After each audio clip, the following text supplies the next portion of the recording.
Good morning everyone. Welcome to the day 3 of one mega event. And here the session is Parking Infrastructure and Management for Smart Cities. I would like to call moderator for the session Mr. Ashish Gangrade, Director PwC India. Please give him a big hand.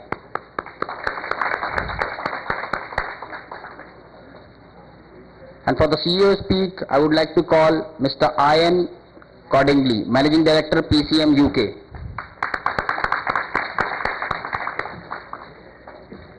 Mr. N. Sathyanarayanan, Managing Director, Central Parking Service, India. And our distinguished panelist, Mr. Digu, Aruchamy, International Business Developer, Control for Enviro, Spain. Mr. Marc, Chia, Regional Business Development Manager, NEDAP Identification System. Ms. Nandini Swarup, Consultant IFC India. Mr. Nimish Sonawala, Managing Director, Skidata India.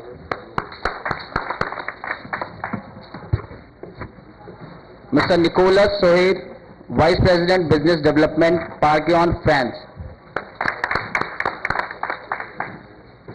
Ms. Ruchita Bansal, Manager, Urban Built Environment Mobility and Planning, ICLEI, India.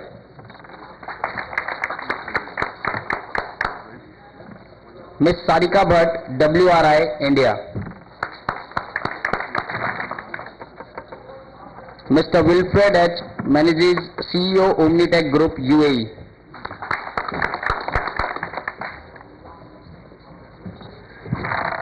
Now I request Mr. Ashish to take the session forward. Thank you very much. Very good morning to all of you. I would like to welcome all of our panelists, speakers, and present audience here. In today's session, which is focusing on parking infrastructure management, basically we are going to talk about why this particular, in fact I would say the subject of parking infrastructure management is as of now being talked about. What is the problem statement as of now, and as part of the smart cities, what are various solutions, challenges and policy measures which are required in order to take this particular problem forward and solve this in much more organized manner. So as a part of that, I'll just briefly tell about how this overall discussion is structured, that we have two speakers as part of the CEO speak of this particular session, Mr. Ian Cordingly from PCM and Mr. Sathyanarayanan from Central Parking Systems. And so this is how we'll start, and then we'll have the overall discussion and followed by the question and answers from the audience. So briefly I would like to introduce and tell you something about our panelists and the speakers. So I'll start with Mr. Ian. So Mr. Ian has been into the parking industry for more than 20 years and is Managing Director of PCM based out in UK. He has been implementing multiple parking initiatives across UK and different countries. Comes with rich experience in this particular area. Mr. N. Sathyanarayanan, who is Managing Director in Central Parking Service, is basically implementing a lot of parking initiatives, taken up multiple projects in India, and they have presence in more than 34 cities in the country as of now.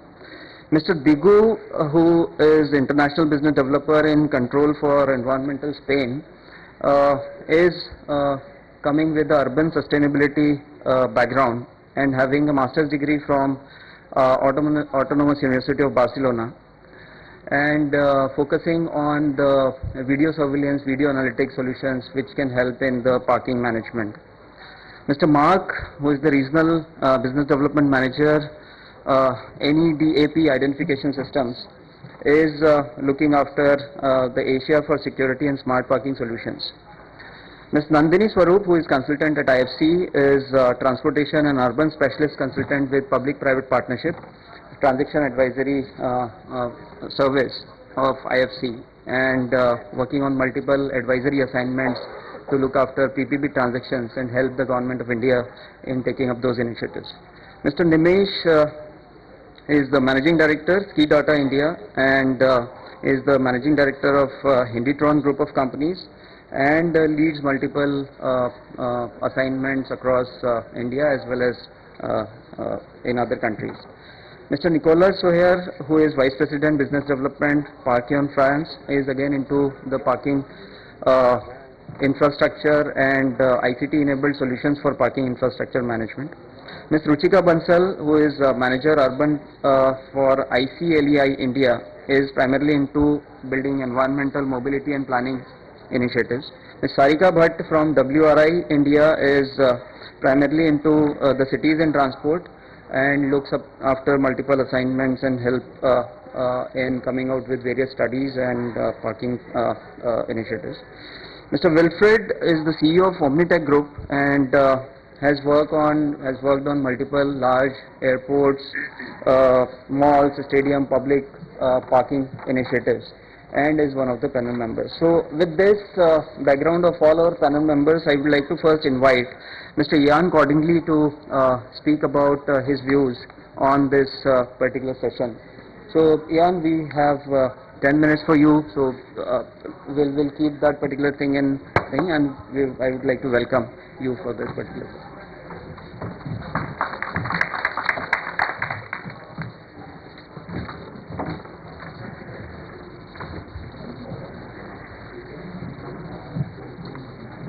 Good morning, ladies and gentlemen. My name is Ian Cordingly. I'm CEO of Parking Control Management UK, Parking Management Enforcement Company based in the UK.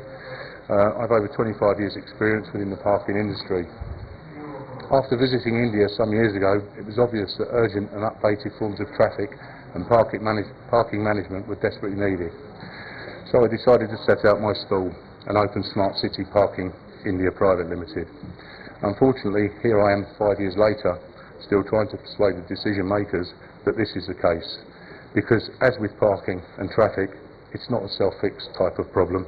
Indeed, the problem only ever gets substantially worse if no remedial action is taken. It is believed and understood that reforms will decide the coming days of the Indian economy. Global credit rating agency Moody's expressed this view in a recent report.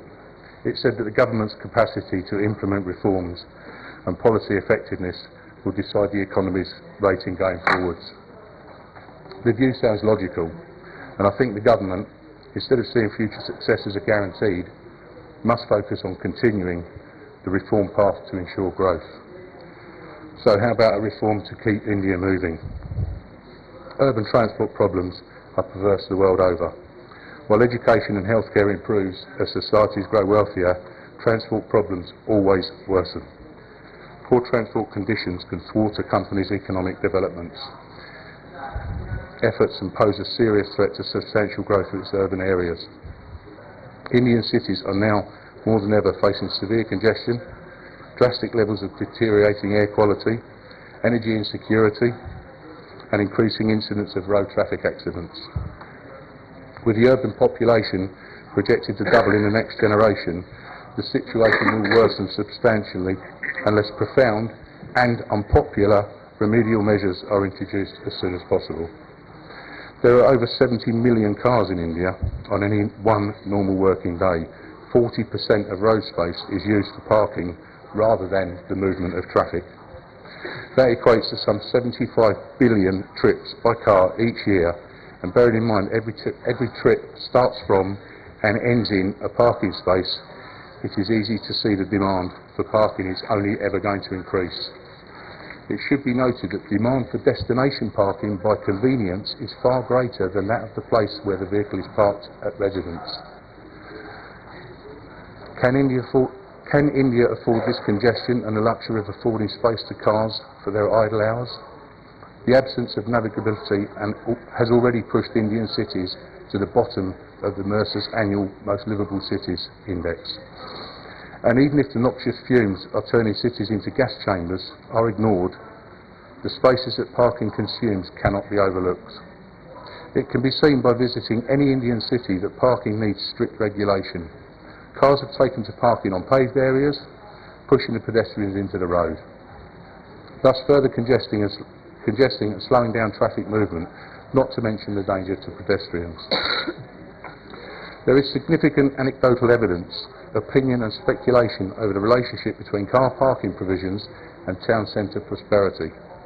This confusion has been problematic for city planners the world over, but generally accepted as being ignored in India. No metropolis within India is gifted with enough vehicle space. Liberalisation has deluded them with all types of vehicles: two-wheelers, three-wheelers and four-wheelers. A private vehicle which occupies more space than a low-income family's home is mobile for only 4 to 10% of a 24-hour day. What city planners have admitted to consider is how the rest of the day is spent by a privately owned vehicle, where it is parked, at what cost, and who does or should pay for the space they engage in their stationary hours. This should bring about a realisation of how idling cars clutter urban space. Parking and its lack of availability is fast becoming a major bane of Indian cities, due to the fact that cities were never conceived to accommodate so many people with so many vehicles, and due to the other fact that parking has not yet captured the attention, let alone the imagination of users, urban transport planners and the commuter. India's urban transport governance is plagued by institutional fragmentation, low levels of institutional coordination, limited planning capacity, lack of public participation and restricted scope for land use and transport integration. Cars are private property, but with a major difference in the fact that they require public space to run on. It is only the car that is expected to be stored free of charge on public roads, hence it makes sense to pose the question: shouldn't car drivers be expected to pay for public space they occupy in their idle hours? There are numerous policies for vehicles' mobile hours. Surely, then, there should be a public policy for their idle hours. It is proven that it's only India that subsidises cars so heavily, with political parties vying with each other and promising to abolish parking fees prior to any elections, when in reality the only way to decongest cities is to have a strong and robust parking policy that discourages free parking for the benefit of everyone. In reality, a car occupies 84 square feet, not including manoeuvrability space, and anyone who commands this amount of public space should surely expect to pay for it. Local government needs to ensure free flow of traffic on roads they manage. This can be achieved in part by imposing controls on where and for how long vehicles may park, using the powers under the Road Traffic Bill. However, enforcement of the restrictions is more or less non-existent. It's also high time the police concentrated on perpetrators of crime and not issues involving minor parking transgressions. Under the Road Traffic Bill, charges for parking should not be limited but based solely upon the need to manage parking. They must not be set to provide source of revenue for other activities. If drivers disobey parking restrictions, they can be issued with a parking charge notice challenge. Local government can keep proceeds from the issue and payment of challenge to finance improvements to all services related to parking. It is recognised that in the real world surpluses and deficits may be generated by both charges and penalties, and strict legislation needs to be considered and applied to exactly what surpluses can be spent on. Better parking management, which balances the need of the stakeholders and meets the objectives set by the parking owner, is achievable with good partnership and planning, two elements that are essential to good town centre management. Good planning requires careful consideration. The first thing to remember is that car parking provisions cannot be planned in isolation. In fact, it must fall within a strategy for transport and accessibility, which is itself a subset of a wider strategy for town centre or city centre and a local plan for the entire area. When it comes to planning for car parking provisions, it is essential that the above approach creates a conclusion that involves the right number of the right spaces in the right places at the right time. The effects of parking control strategies: travel patterns, travel demands, traffic congestion, controlled in parking. The driver's reaction to parking controls is a change of parking type, a change in location of parking, change of the mode of travel, change of car occupancy, change in destination, changing the frequency of trip making, changing time of travel, changing parking duration, and a change of route. All of the above effects and proposed changes to traffic and parking would bring about a significant reduction in both the numbers of trips and traffic levels in any city centre. This, combined with measures to deter flowing traffic from the city area, would reinforce the parking measures and secure further reductions in traffic levels. In summary, it is high time that parking is charged for and regulated in India. Parking zones should be designated in city centres and central business districts so that businesses can be conducted. It is a badly conceived policy that a rickshaw can access and afford parking in the central business district when the district should be encouraged businessmen to park in order to conduct their business, and once conducted, move on. The apprehension here is that their car will be blocked in by motorists who do not care to park properly and generally leave their vehicle anywhere they choose. It is exactly these motorists who should be held to account for bad and inconsiderate parking. It is time the Indian government woke up to the parking menace and formulate a robust parking policy where parking charges are fixed in relation to existing rentals land values pertaining to their area. A lot of urban centres predate the existence of cars and car ownership. They're not purpose-built to accommodate the car, and their density and high concentration of land use, along with multiple land ownership, make them difficult and expensive to adapt. That is why tariffs are necessary in many locations to ease congestion and cover costs. The direct result of this dictates that more areas need to be pedestrianised, and car owners reminded that walking is good for you. The introduction of parking charges and enforcement of fines will not be easy, given the current mindset that parking comes free. It points to the fact that people need to be convinced that they are paying for the luxury of using cars and therefore must be expected to park in a reasonable, responsible manner and pay the charges deemed necessary. As I stated earlier, myself and my team have been involved in parking for over 20 years. We've never come across such a dysfunctional tendering process as in India for parking tenders, all of which we have looked at, some of which we have tendered for, however none of which we have been successful with.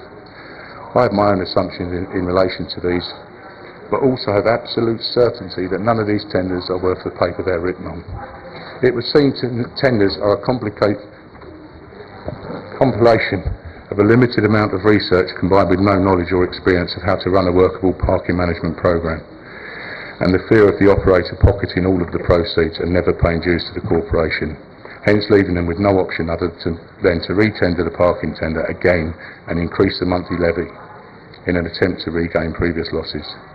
It is this fear of being cheated by the unscrupulous operators that is blighting the tender process and leaving the tenders untenable for the operators with good, honest and trustworthy intentions. Thank you.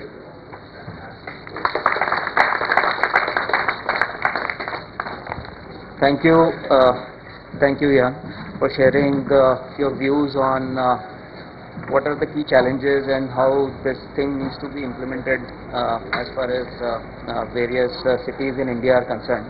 Now I would like to invite Mr. N. Sathyanarayanan to share his views on this. Good morning, ladies and gentlemen. Can I see some energy, please? Thank you. Thank you very much. I promise not to take too long, Ashish. I think, not too many slides. So just wanted to take a little bit of an introduction about what CPS today is. We are the largest parking management company in India. We design, we put together the technology, and we operate parking lots across about 34 cities, 12 states, 6 industry verticals. On an average day, we handle about 500,000 cars and 300,000 two-wheelers. So that's what CPS is. You can see the length and breadth of the country. I'm not going to really spend too much of time on this. I'm not going to do a CPS sell on the dais now. I would rather focus on the topic and look at some of the issues that are plaguing the industry today. This is how parking has been. This still is in many, many parts of the world. You still see completely congested parking lots. You see the people who are parking, double parking, triple parking. You still see a lot of this today across the country. This is how two-wheelers are parked. I still don't know how the guy who's going to pick that two-wheeler somewhere close to the tree, probably he just left it there. So he said, it's easier for me to leave it there than pick that up. Yeah. Here again you see roads where people are parked the car illegally on the streets. You have people walking, you have other modes of transport like autos getting around, people are relaxing on the road, pedestrians are, two-wheelers are, so you see a complete mess here. I think this is what, this is how it's been from 2005, 2000, when we started this whole journey. We even have parking here for animals. Yeah. Very, very friendly.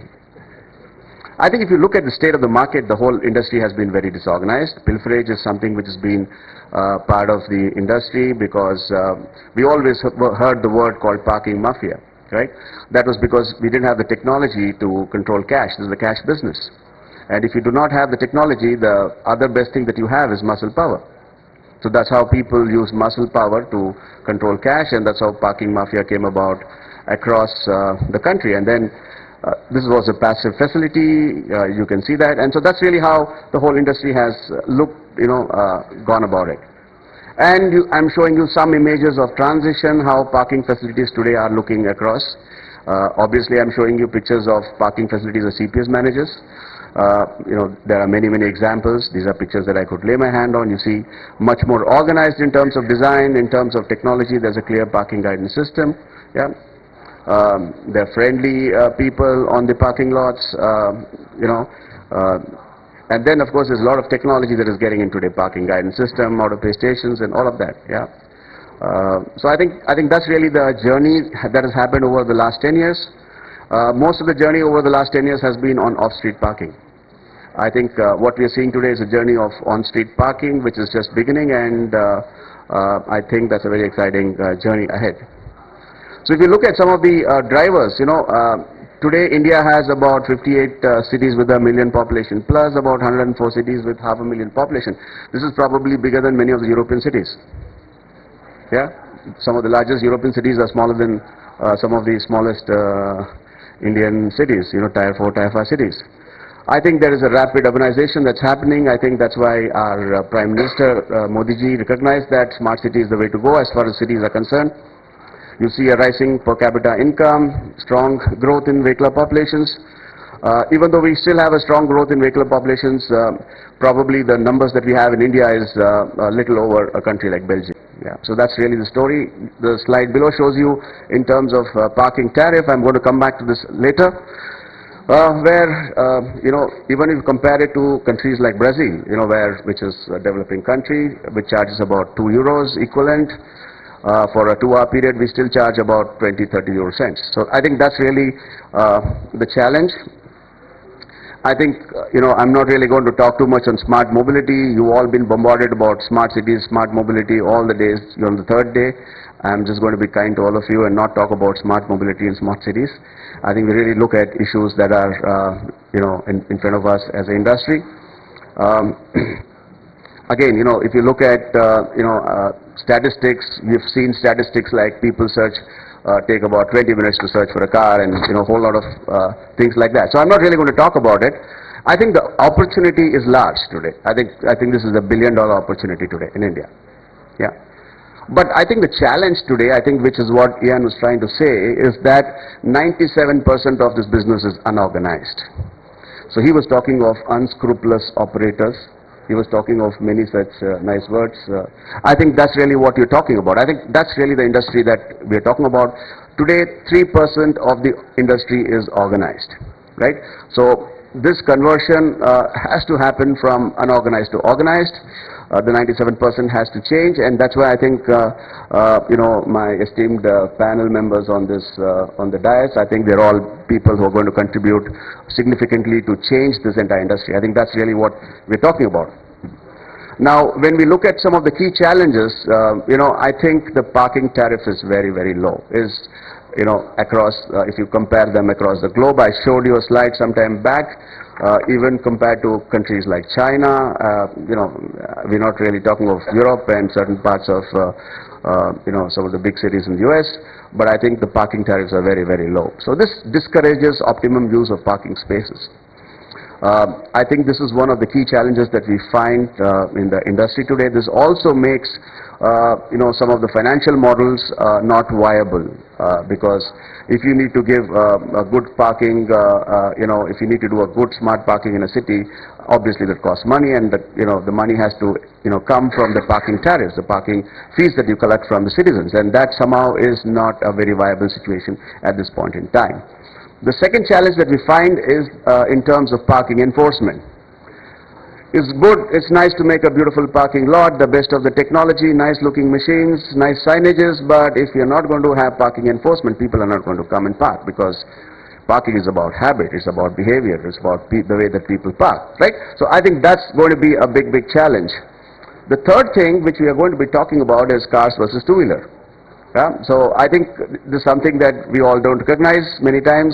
Sarika, I also add 2 cycles in this particular presentation just to make you happy, so that I'm not on the wrong side of you. No, I'm kidding. So I think really India is a two-wheeler country.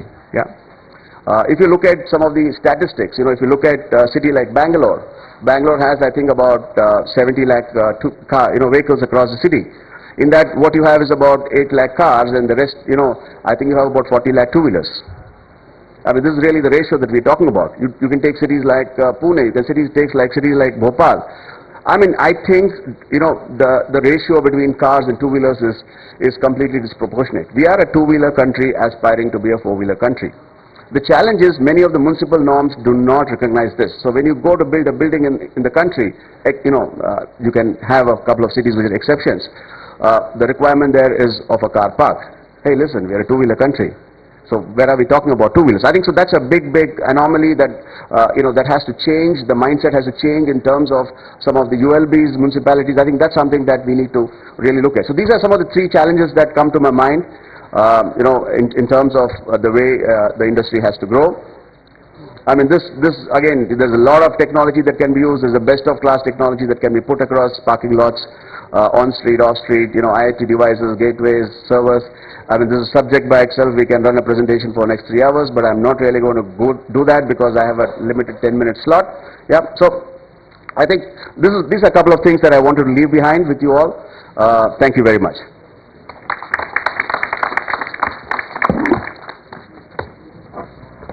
So, thanks a lot, Satya. I think it was really nice. You have captured the parking rules across various cities, and as of now, the kind of unorganized sector this is, and it presents a kind of opportunity for the industry in India to make it organized and as well as doing business out of this, provided it, of course, it becomes a sustainable business. And at the same time, it improves the quality of life for citizens, quality of commuters,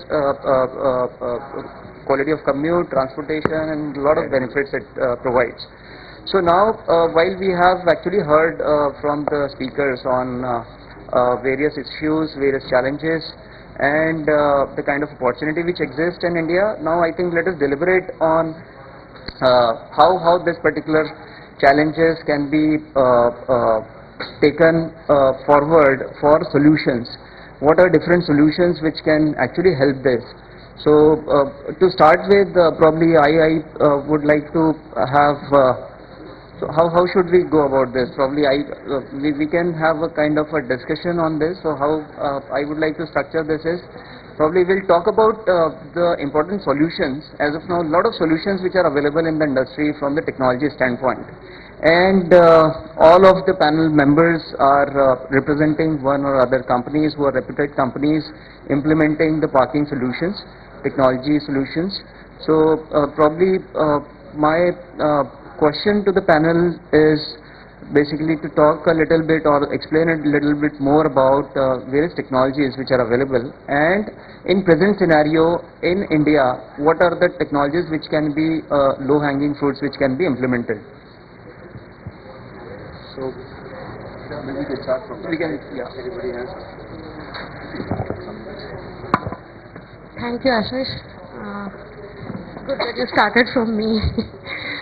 So as our last panelist said that, presenter said that we are a two-wheeler country. But I will say India is a walking and cycling country. It's not two-wheeler or four-wheeler country. The modal share you see in India, 8 to 10% people own cars in big cities, mega cities like Delhi. Delhi has a 9% modal share in car. 18 to 20% or 25% people own a two-wheeler. Rest, 70% people either walk or cycle or use public transport. If they are using public transport also, they walk or cycle. So parking, as of now, what we are thinking is the biggest challenge in India for that 15 or 20% of the vehicular traffic. I stay in Gurgaon, which is one of the messy city in India. It's the most messy city in India. We had a 16-lane road called Golf Course Road, and it's an expressway, freeway for a 8-kilometer of stretch to address 0.0001% of the population in Gurgaon. And it's this 0.001% people who own the cars. In this 16-lane road, 4 lanes are parking. So what is the biggest challenge in India is the on-street parking. And the second challenge is the free parking. We don't have free housing, but we have free parking in our country. Everywhere, anywhere you can park. People can sleep in the street, but anywhere, any fancy area you go, CP, I don't know what is the square feet rate of the Kannada place for a shop, but parking is negligible pricing. And we are we are thinking of more parking and all that. Parking is always supply versus demand. The more you will supply, the more demand you will create in, all the time. So in my point, we should have a good parking policy. We should not always looking into giving more parking. How to make a good parking policy, and in existing parking space, designated parking space, how we can accommodate. I'm not saying that, we will not have more cars, we will not have more two-wheelers, it will keep on growing. The sale of cars is growing, the sale of two-wheeler is growing, and it will keep on growing, because right now we are 1/3 urbanized and we are going to more urbanized, we are going to more urban. The dependency is going to increase on the, personal vehicles. But we have to think how to provide more parking for public transport system. There are a lot of, all you experts, how you can work on providing more parking facilities for public transport, for cycling infrastructure. I stay 5 kilometers away from a metro station. Sometimes I cycle and risk to park in that metro station, my cycle. It's worth a good amount of money I have spent in my cycle, and I always have a fear that somebody will steal it. So there is not a single meter space for a cycle parking. And we have, yards of parking space in that metro station. And that for cars and two-wheelers. People who are using public transport also urge to provide a parking for cars and two-wheelers in the metro station. Why? Because of the lack of last mile connectivity to the metro station. Again, we are managing parking in the metro station. So, Sarika, well said on this issue of parking here. If you look at the kind of scenario as of now, this parking is something which has been a very old industry in India. There have been parking lots, there have been parking vendors who are managing this thing, and the rates are very well there.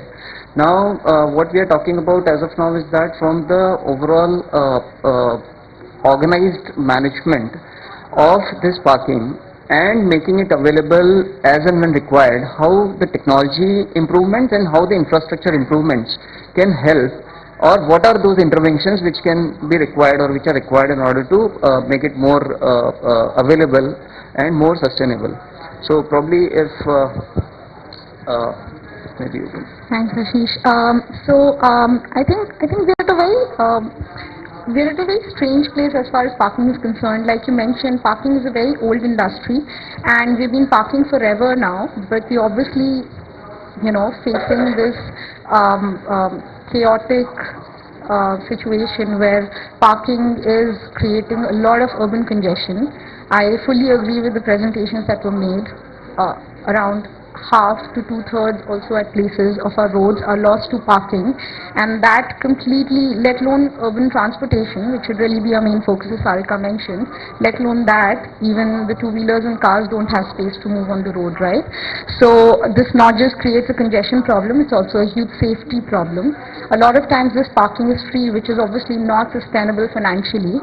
So there are multiple level of issues that are currently plaguing parking provision in India.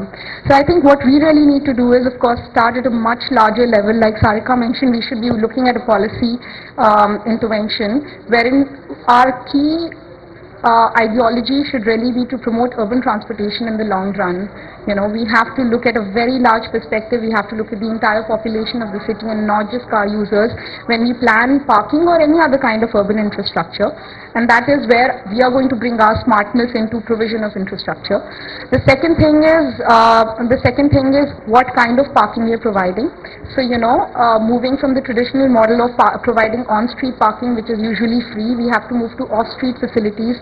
Also, in larger areas where land is a scarcity, we should provide, very space-efficient parking facilities, which are reliant on technologies, which can provide much better information to their users. And lastly, and very importantly, I think we should look at sustainability, both in terms of, how they're promoting car usage, but also in terms of financial viability of parking. I keep hearing the issue of parking tariff again and again, and I think it's very important to, understand parking tariff from two perspectives. So first of all, to make a parking facility that you're creating sustainable. You have an individual standalone model for a parking facility that you're creating, and of course, a business that is going to be run should be sustainable. But we should also look at parking tariff from the perspective of the entire city and how sustainable it is going to be for the urban growth of the city in the future. So, not just have parking tariffs which make your parking facility, the kind of technology interventions that you're bringing in sustainable and viable, but also have a kind of differential parking systems, tariff systems that actually promote urban transportation usage and cycling and walking, etc., along with car usage. So, what you can, we are obviously adopting a lot of technologies that are, available across the world. We are bringing in a lot of smart infrastructure into India. I think it's also time to, bring in a lot of smart ideas as far as all of these policy interventions are concerned. So, for instance, congestion pricing or differential parking pricing. So, obviously your on-street should be the most expensive kind of parking, if at all it is being provided. Off-street facilities should also be prohibitively expensive, not just so that they make your parking infrastructure viable and allow people to optimally use the parking space and the land that they are occupying in the city center, but also so that people sort of slowly and steadily start moving to urban transportation. So I think parking tariff should be looked at from perspective of both these things. I represent IFC. We work on a lot of public-private transactions, and a very important aspect that we look at when we are picking up a PPP project in parking or in urban transportation is that it should be financially viable, of course. And we completely, our advice to our clients always is that it should be sustainable to the extent that you should be using minimum or no public exchequer money for provision of parking infrastructure, because, like Sarika mentioned, parking is going to be serving a select set of people, and public money should be utilized. You should price your parking accordingly so that it becomes viable for the operator as well as for the people of the city. So, those are my 2 cents in it. Exactly. So, in fact, there are two important things which are coming in here. We need to look at it from a very different perspective. Like, it's not about parking management, it's not about solving the parking problem, it's about solving the entire transportation problem or mobility problem, basically, because as of now in India a lot of vehicles are parked on the road and not managed properly. So that's where this interventions, and very well said that in terms of the tariff also we need to look at from the sustainability standpoint. Now I would like Digu, if you can throw some light on what the technology interventions you feel can help in managing managing this better? Sure. Good morning, everybody. Thanks, Ashish, and also thanks for the opportunity to be here. I think with my speakers before me have kind of set the stage very clear about the issues around parking in India and what needs to be done from a policy perspective in terms of pricing and urban planning. I think I'm also come from I come from an urban sustainability background, and one of the things that also apart from policies around parking, I think in India what really needs to be done is actually a model of growth where we are actually looking at a model which is very similar to the American model, where everything is around cars and and people are not really using any much of public transportation except for some cities in the east and the west. But I think that model is something that it's not really applicable for India, because if we are going to have every citizen in the cities owning a car, then probably the whole cities will be just made of parking lots, and we should all be sleeping in parking lots. But considering that, but what are the challenges when considering that? How can technology help in that? I think that's very important, and that's where we have been looking at a market like India. And just to give a background, I work for a video analytics, image and video analytics company based in Barcelona.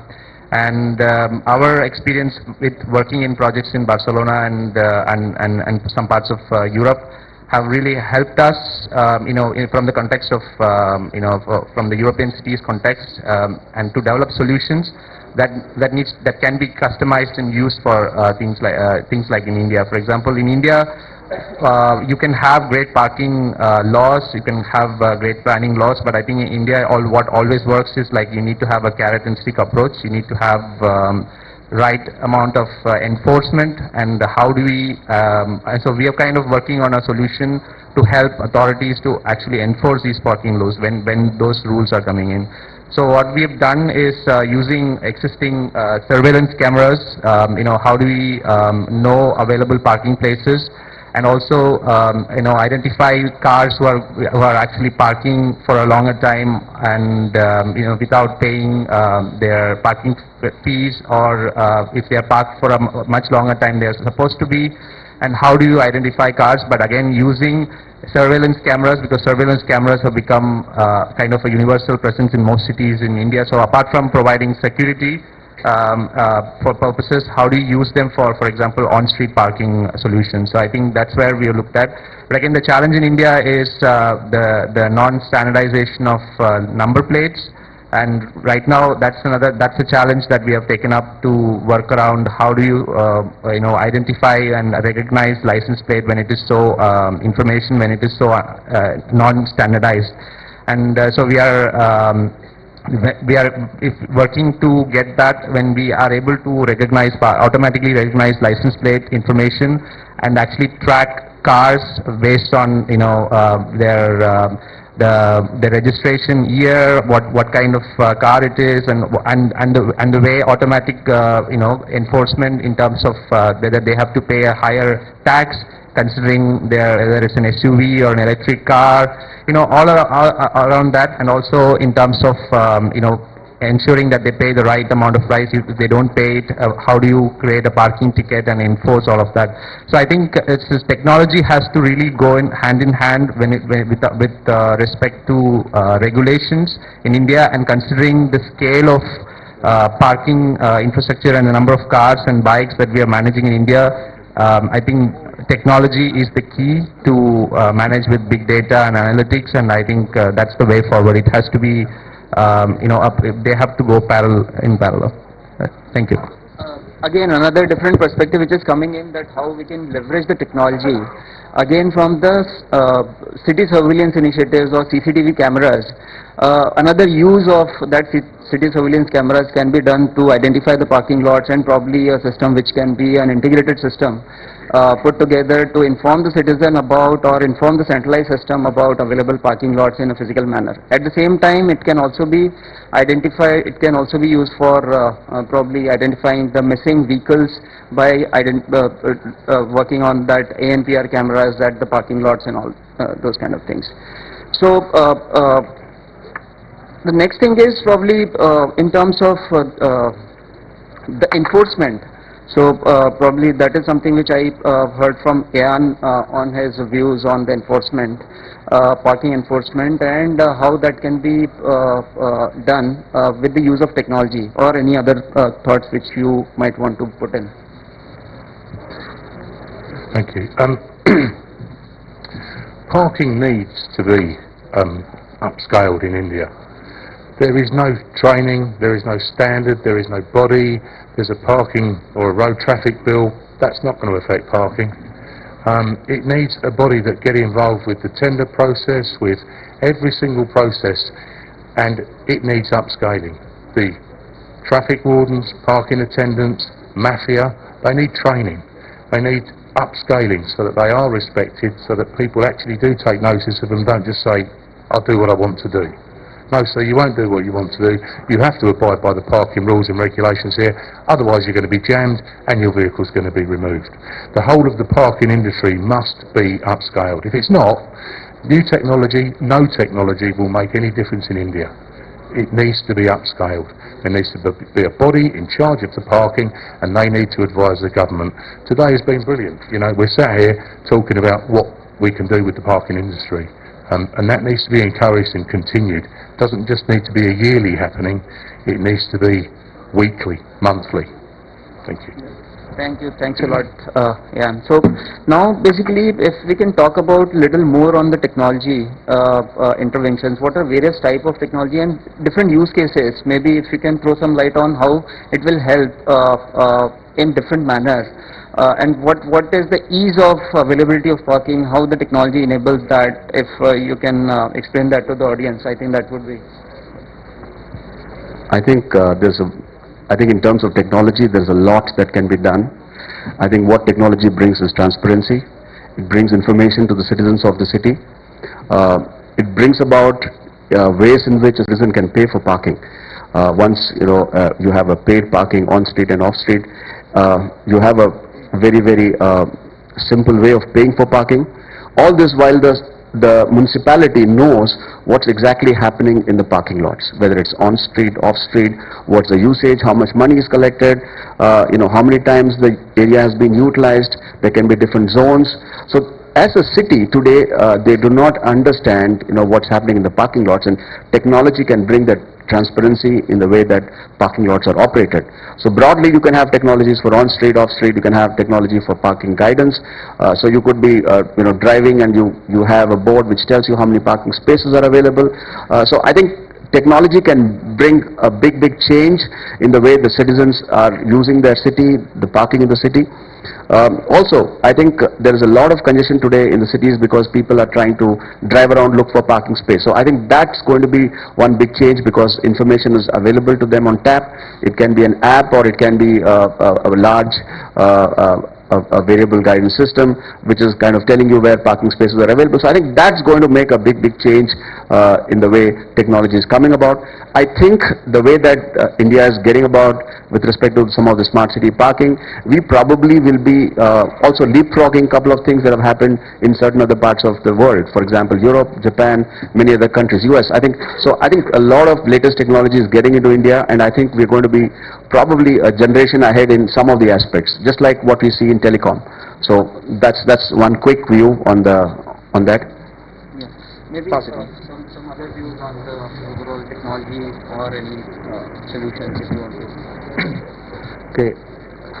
Actually, today, so far hearing most of the main points, I think two critical factors is that we need to, even like as a European manufacturer, we need to think of how do we get a solution into India that is commercially viable, and then something that works with the parking policy. Because I agree with what Yen said, technology cannot help. It doesn't work if there's no parking policy. Right. Anyway, so I'm from NEDAP. We are manufacturers of parking guidance sensors. That our main industry is more for on-street parking, and what we do is to work with local software developers that they will develop, like what Satya was saying, apps that they will tell you where to go for parking. And of course, this is probably disbursement of such traffic, which is probably sending them to where they can find a parking space easily. And the next one is probably to help with enforcement.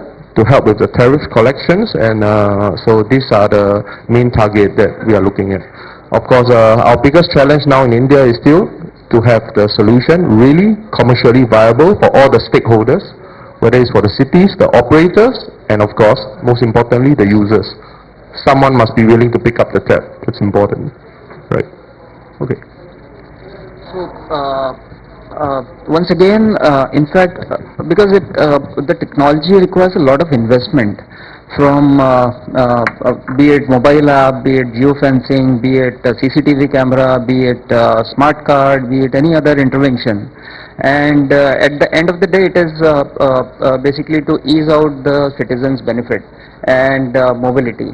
So how or what kind of balance you feel is required in order to going in for the investment in upliftment of the technology and vis-a-vis the fares, because it has to be a sustainable model. So probably if you can share some views on how to make this sustainable. Good morning, ladies and gentlemen. The first thing I'd like to say is I agree with Ruchita that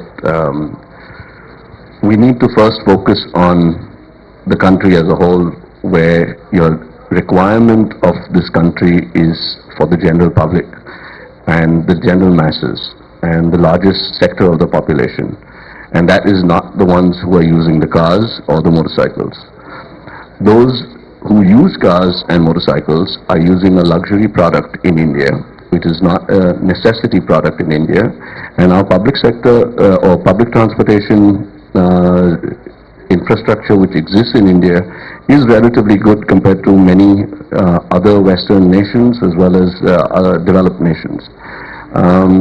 And the number of people that travel in public transportation in a city like Mumbai is extremely high compared to maybe any other part of the world.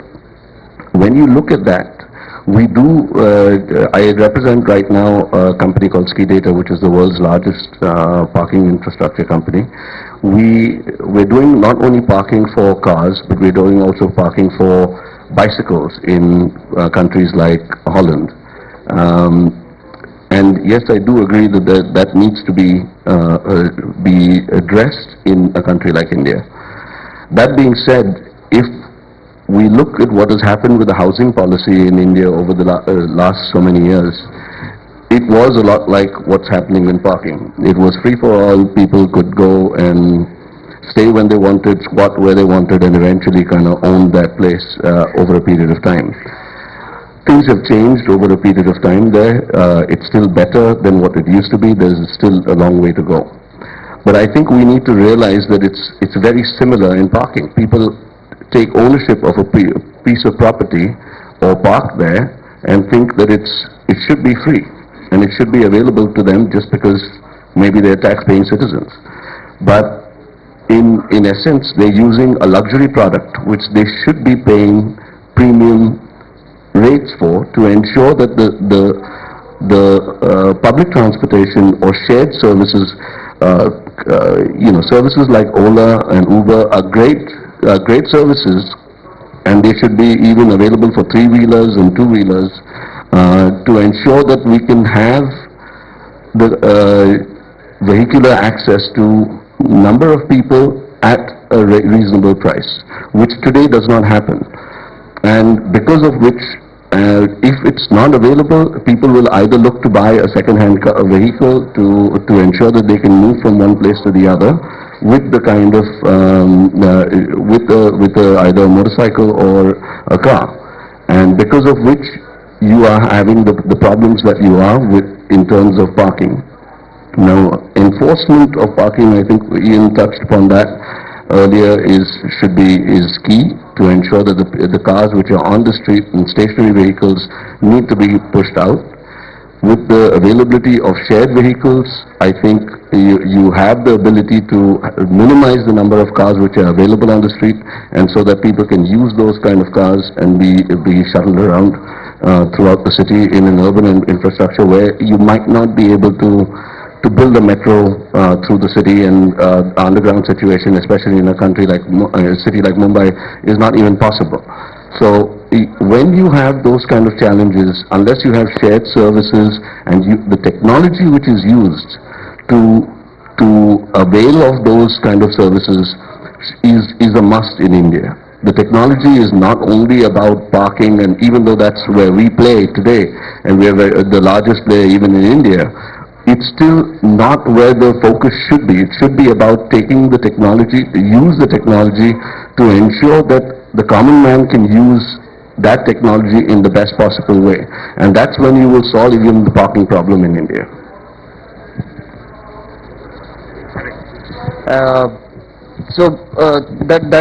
That's where, like, again looking at different scenario from solving the issue. Now if we talk about again, maybe if you want to share some thoughts on any new additional technologies or any other interventions from the parking management perspective. Yes, good morning everybody. The idea is to share solutions, because technology is providing lots of solutions, lots of different kind of approaches based on the expectation that the cities are having. When we are coming to meet the different cities in India, from a solution point of view, the expectation is always the same thing. Cities want to be smart, and smart comes from technology, from the data. How do you use the data, and how do you deliver it to the users? You were also talking about enforcement. I think that one of the first key topics is the regulation, because without regulation there is no solution. To give you a figure, Parkeon is the world leader for the on-street parking services. Our main customer in the world, we have 4,000 customers in the world, our main customers is New York City.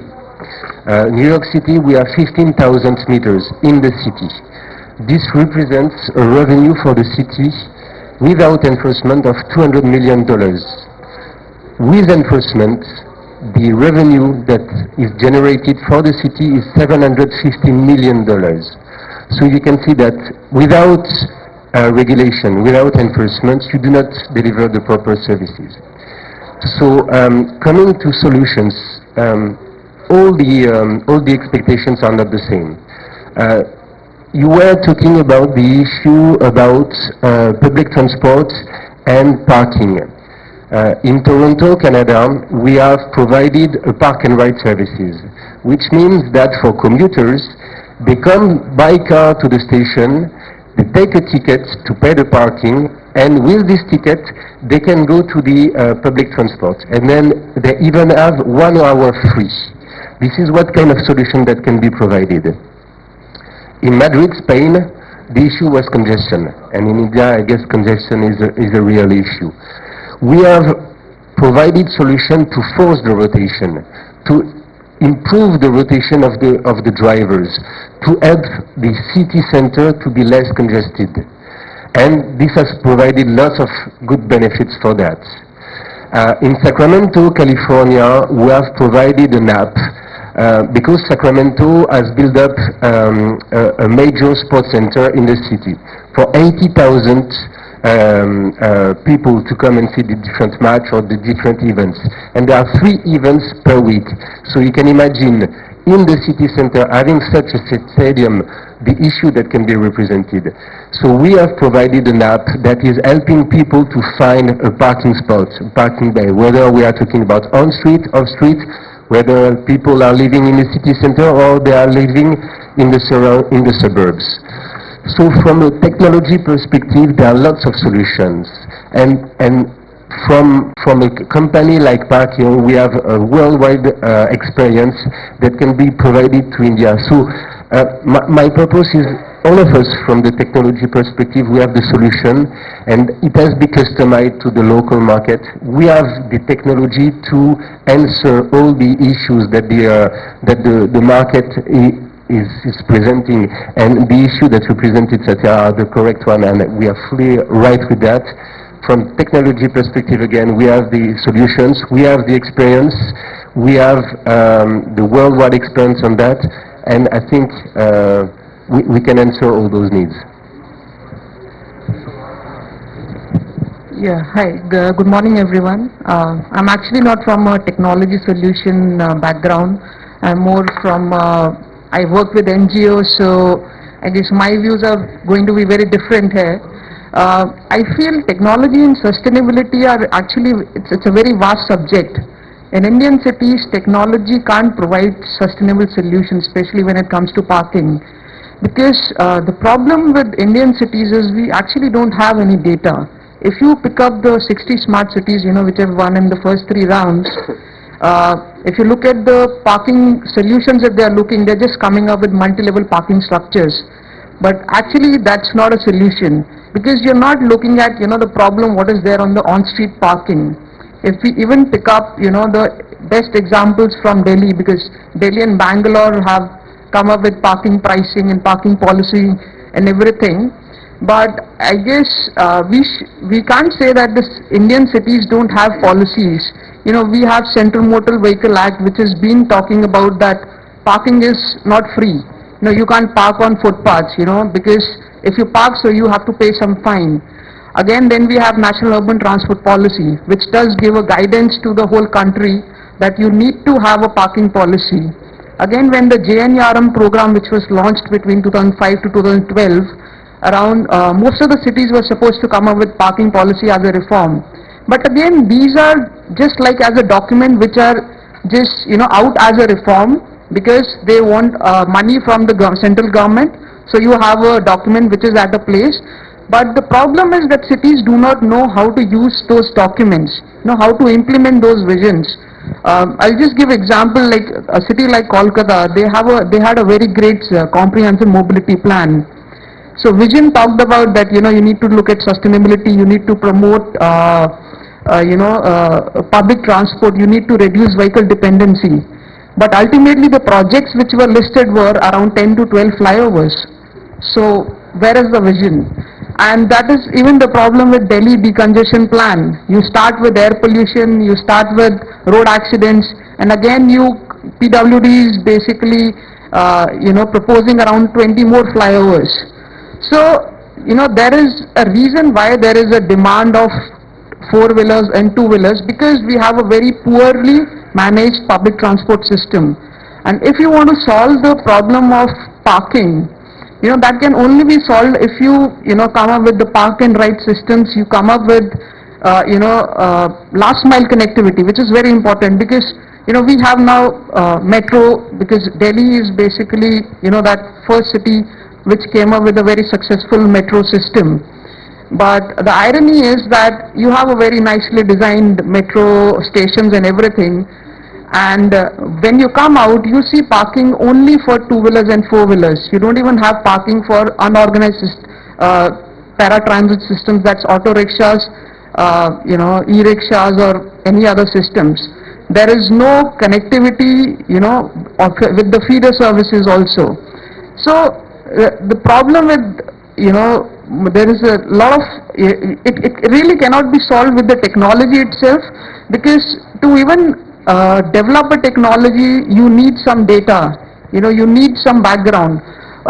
Like even what Sarika talked about, that most of the cities in India are actually dependent on modal share, which is morely 60 to 70%, which is public transport, walk and cycle. I'll just give an example. We are working with a city called Udaipur in Rajasthan. Their modal share is 50% walk and cycle, and rest is 2-wheelers, 4-wheelers and public transport. Can you imagine the government stakeholders are not even ready to accept that 50% of the trips are taken by walk and cycle, and the data is from their own city. So you need to have willingness of the stakeholders also to do some change in the city. Of course, technology can be, can be a great solution only if you have willingness of the city. Thank you. Yeah, Wilfred, I think you can also share something if, I think we have heard a lot of views. I have to only say, Amen. You have done a great job. You spoke all that, there is nothing left for me. So anyway, I would like to share some of my views. It's nice to see all of you today. I think still you have got, say, 3 or 4 minutes for me. Well, we are talking about 2 situations here. Technology, I think we are all ready with the technology. But what I see a challenge is with our infrastructure. Do we have the infrastructure? We have been working in the region as Omnitec Group. I mean, like we have been quite actively involved in Middle East and Asia and Africa. We are into parking industry. We are into manufacturing, both on-street and off-street system. What we are seeing is that like the car parks which are privately owned, let's say mall industry, office buildings, they have been regulated to a certain extent. But the spaces that we have at the public, which are controlled by the government, we have two serious challenges. First of all, we don't have a regulatory authority. We don't have any norms. Once you buy the vehicle, your vehicle is valid for 10 years. Which means, imagine tomorrow we implement the street parking meters. How do you run it successfully? You issue a fine. Let's say a guy comes from Kolkata, comes to a city, parks the car there, he doesn't put a parking ticket. How will you recover the fine? Because that is managed by another department. So there are challenges which are involved, in my opinion, need to be addressed by the authorities first. I think technology-wise, there are great technologies available today, whether it is for parking management, parking guidance, for license plate recognition. We can do all those things. But what we do at the moment is that we are building roads, but still we are not reached to the parking. We make many lanes, nice roads. It has just started last couple of years. I mean, we are developing a lot of highways. It's great. But when we go to the city center, we don't have place to park our cars. And most of the time you have congestions of vehicles looking around for parking spaces. So we cannot ride on those beautiful roads either. So we are all here for the change. We all need change, and I hope our government also realizes that, and our regulatory authorities comes forward and define some norms for the parking, because I think it is need of the hour. If we have to bring the technology, I think we require to have certain guidelines. Now, if you look at certain countries, now I spend my time between Middle East and India. I have been part of certain projects in Dubai, for example. While we had all the free parking on the street, we have seen that they migrated to the on-street parking, which used to be free in the past. Initially, there was a little bit of a resistance, but then like people has to, they have to follow the rule. And good part is that for every year, we need to go for our vehicle renewal. If you don't pay the fines, you pay on top of the fines, you pay a penalty. You see, you have a control there. And furthermore, recently they have seen there is more congestion happening in the city center. They literally doubled up the parking tariff and they reduced the time span. So they want the vehicles to move out and not to occupy space for long hours in the busy areas. So there are great things happening. I mean, like we have got good experience behind, we have got also good companies involved, there's a lot of interest. But we would look forward for a good change from the government side to implement some good rules, regulations and a regulatory authority which says that yes, if it is a multi-level car park, it has to have minimum this. Now today we are seeing a lot of smart city tenders. I think we don't have a similar situation. We have everything is change from one to the other. I'm just talking about the parking side. So I'm sure it's a transition period right now that we are in. Things will greatly change. Maybe things will be different down the line next 3 or 4 or 5 years. Thank you. Thanks. In fact, I have a disruptive question here after this round of discussion. The disruptive question is that we have, in fact, each of the panel members have talked about various issues and the expectation from the government or the policy issues and the priorities which needs to be looked into. While we talk about now, because on the panel I have in fact the people representing big technology companies who have actually come forward to solve those problems with the use of technology. We had heard certain views which are little contrary to what is like the technology is of course available, but first and foremost thing is to enable the policy, regulatory environment and all those kind of things. So my question to the technology companies here is that what do you think that so should government then first look out for those policy issues first, or like at the same time how that particular leapfrogging step can be taken? because the technology presents a good amount of solutions. So my questions to the technology leaders here, that how that particular question can be answered in terms of the technology, how that is something which can help. You would like to take the question? Okay. We have talked a lot about the regulations. I think we have already answered that question, that, you know, technology exists today to do what you need to do. The technology exists. It's the policy which needs to be enforced. And the policy actually in certain cases exists as well. It's just the enforcement is not there. So I think from my perspective that question was answered. See, basically, if you have an infrastructure, let's say we would like to create space for people. Now this space can be managed very efficiently by the technology. So technology cannot do wonders by itself. Have a infrastructure. When I'm saying that infrastructure, let's take an example of a marketplace. We do not have even the markings where the car has to be parked. We park all the way, as our friend Satya has shown those beautiful pictures. We have everything being encroached. There is hardly any space left for the cars to drive on the road. So these are the challenges. So if the government could regulate those things and look for certain multi-level car parks, because open street parking is very limited. You know, we are also tightly squeezed on the space at the public areas like marketplace. They must create certain multi-level car parks where you could go vertical, you can stack many cars. So then the technology can be a great help. You can have guidance system, parking management system, license plate recognition system, and so on.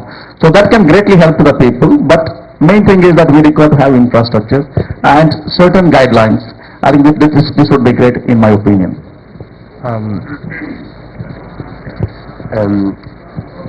I think of course we spoke a lot about technology and so on, but I think our responsibility as vendor is not to come only with technology, but to come with the right approach, with the right service.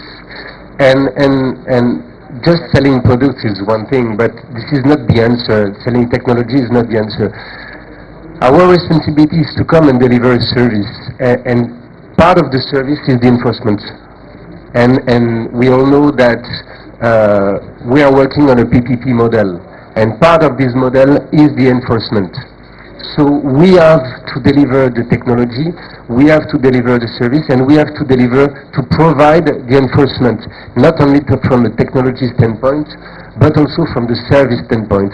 And our responsibility is to come with the global picture, and not one part of the answer.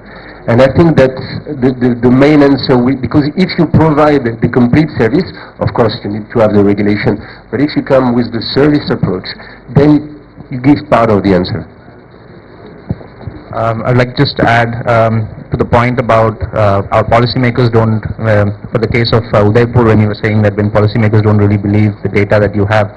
And I think that's where the role of, I'm not saying technology solves everything, but that's where technology can actually help to create that right amount of baseline data and real-time data for actually show cities that how their public spaces are being used. I'm just giving an example. We did a project with the Barcelona City Council for a public park to monitor how people are using the space, and where we were not just implementing sensors and going, but actually telling the City Council what time of the day or what day of the week are people using the services more, and on a real-time basis, and actually they can plan their activities around that. So it's not that they will do it only on a weekend, but we found that, for example, on a Thursday is actually the most crowded time in Barcelona in all the parks, which is just quite surprising from the data, which we would not really expect.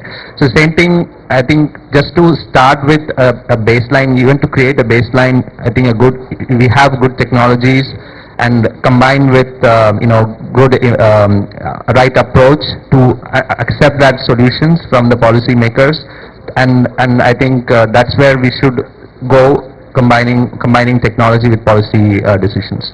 Thank you. So for me, I think technology is great, but my gut feeling here is that for India, I think this might not be good for us as technology companies in India, is that they shouldn't jump so quickly into technology. Like, I live in the city of Singapore, and trust me, In Singapore, on street parking, we are still carrying coupons based on your own willingness to pay. So we can cheat 5 minutes front, 5 minutes back, we earn 10 minutes. Alright? So I'm saying that, but even in Singapore, I think we don't really have that much of a tremendous parking problem, and we are not even using technology. Our technology is a piece of paper. Alright? And but most importantly, I think it's the enforcement policy that has to be really enforced. Of course, I don't know whether there are any government officials here, but we really encourage that enforcement policy has to be enforced. Of course, what is on paper has to be acted on. If it's not acted on, honestly, I think jumping into technology might end up just, maybe benefiting some stakeholders, but it will not benefit the users, and the problem will actually just be the same with increased cost. I agree with this working. I agree with the gentleman there. Enforcement is about small steps, but all in the right direction. And you can't run before you can walk. And if you try to do that, the technology is going to trip you up. There isn't any point in jumping from Stone Age to Star Trek, because it's going to trip people up. So it's all about small steps, all in the right direction. In that way, parking problem can be solved. Have a slightly different view. I think your question is like, what is first, chicken or egg? I think that's exactly the question. So if we had a fantastically regulated market, then I think a lot of my friends from Europe won't be sitting here, I'm sure. Marc, just to answer your question on a lighter side, I think some of the on-street stuff that's going to happen in India is going to be far ahead of Singapore, for sure. Well, we are free. That's the kind of disruption I wanted to create here. Yeah, please. Singapore has the best parking policy. Every city has, that study they improvise. When London, they come with the congestion pricing after a decade. But all this, the best solution what Singapore has adopted, while you're buying a car, they charge for the parking. In India, the problem in India is the free thing, free parking. As a you are all the technocrats and working in the parking technology with the parking space.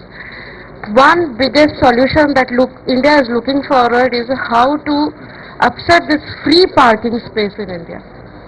That's where the technology, I think, will play a big role. How to upset this problem. Then I think, that then we will have less cars, less demand for parking, and more solutions. Then the technology will work more, I think. But I doubt that Indian cities are actually looking at less parking solutions. They are looking at, if there is a demand, let's just keep on giving supplies by multi-level parking structures and all that. So, again, when it comes to regulation or enforcement, everything goes hand in hand, and even the technology.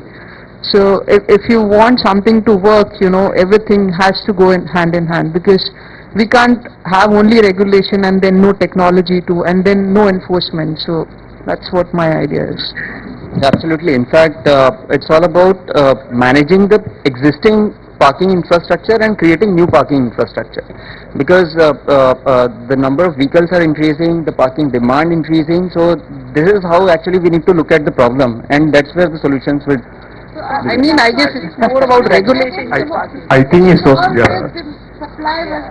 I think it's about the vision of every city and a country. It's like for India, they are looking for solutions to manage the tsunami of vehicles coming, because this is the world's biggest middle class, and it's expected to grow 10 times more. All right, so there's going to be a tsunami of vehicles. But like for Singapore, it's different, because Singapore, they are just every year, year after year, they are looking at ways to slowly chip off the number of cars on the road. Just chipping off, and then have, just like if you look at the city of Tokyo, there's actually very little cars. No one wants to drive. Everyone prefers to take the public infrastructure, the public transport. So it depends on the city, what they are looking at. Exactly. So that is we always multiple panel we discuss about the parking. But parking, I don't know, you have multiple solutions, you have this, you have cameras, you have this, but how can you control this? Again, I'm giving example of Gurgaon, 6 lakhs cars parked in the street every day. It is not just Gurgaon, because neighboring cities coming to Gurgaon, workforce coming. I think the solution is how to solve the problem of urban mobility, sustainable mobility, public transport, giving parking space for public transport. You know, like Ruchita said, we don't have parking space for auto rickshaws in any of the metro stations. How to solve that as a parking technocrats, how to solve that problem? Giving parking space for cycles, this paratransit and other mode of transport rather than just working in the parking space for cars and two-wheelers. Just to answer your question, again on a lighter side, the 6 lakh cars is what feeds a lot of our families, you know. This keeps us going. A lot of people there also. No, I think I'm just going to answer, I'm going to wear a cap of not a technology guy, but just from a urban sustainability perspective.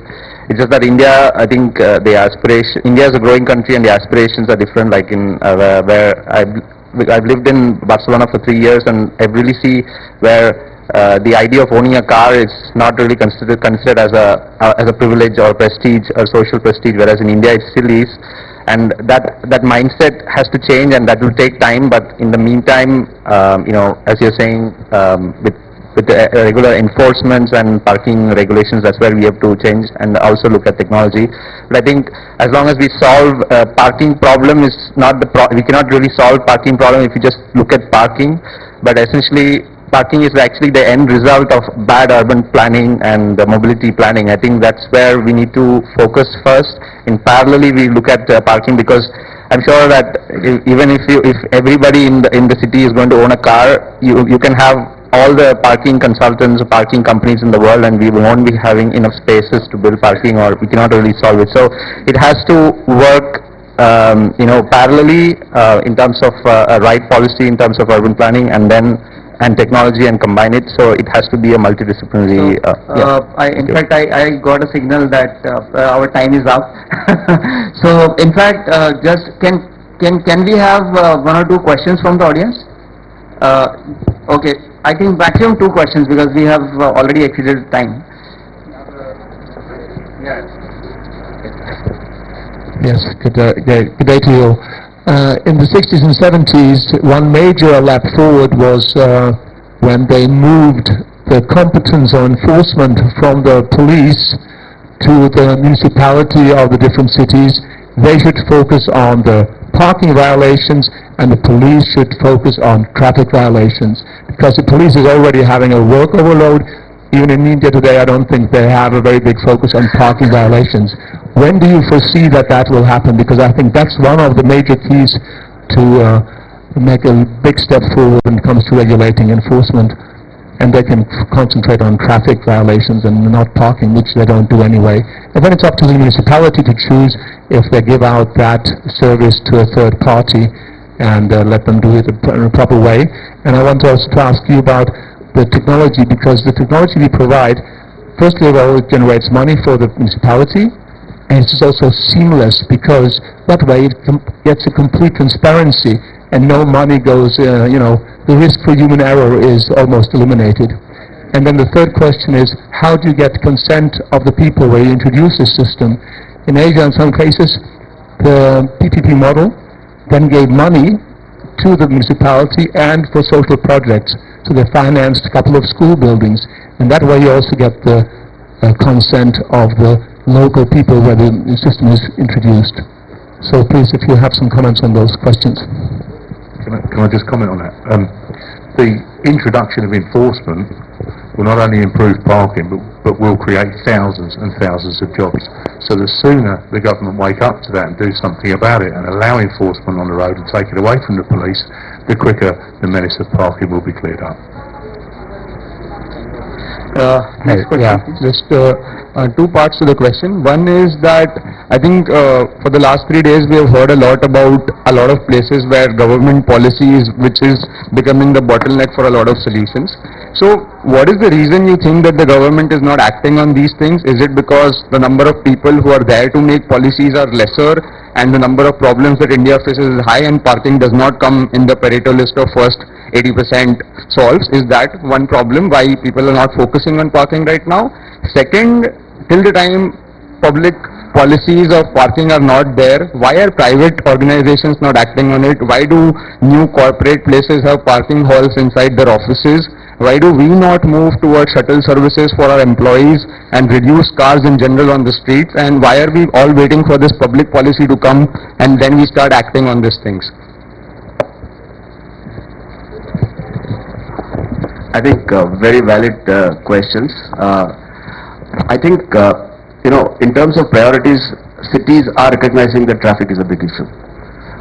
What we have to recognize is that India is a large country, and sometimes the whole process of formulating a parking policy or any public policy takes a certain amount of time. So I think it's just that little patience that we need to have, but very, very clearly we see cities coming up with plans where they are looking at not just the parking but the complete mobility chain. And I think there are many, many examples.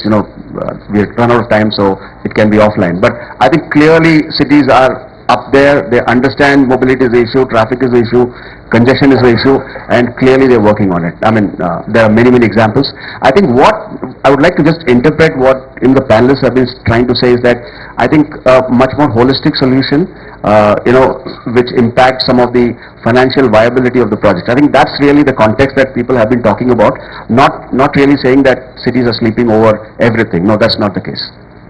So, thanks everyone, and thanks the audience for hearing us out, and thanks to all the panelists to share their views on this parking management.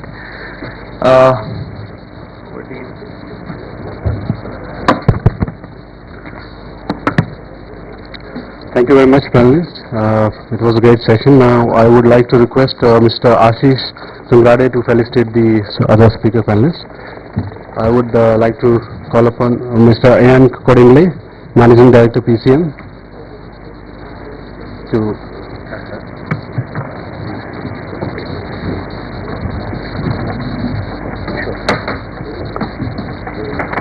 please give a round of applause.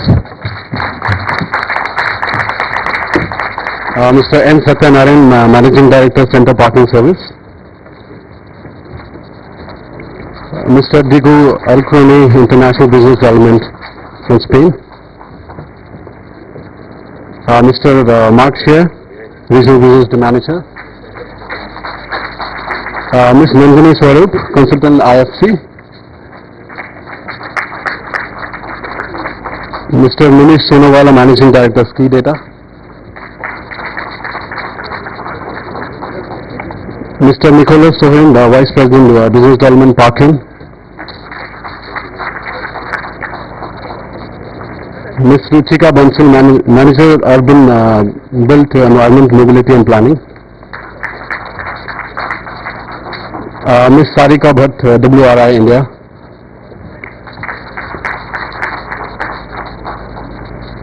And Mr. Wilfred, CEO, Omnitec Group. Thank you very much all of the speakers.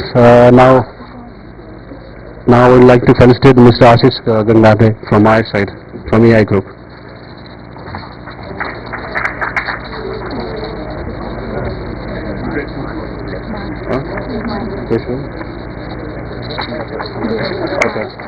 Marc, I'm sorry, we have left Mr. Marc, Regional Business Development Manager, NEDAP Identification Systems. All right. You go on.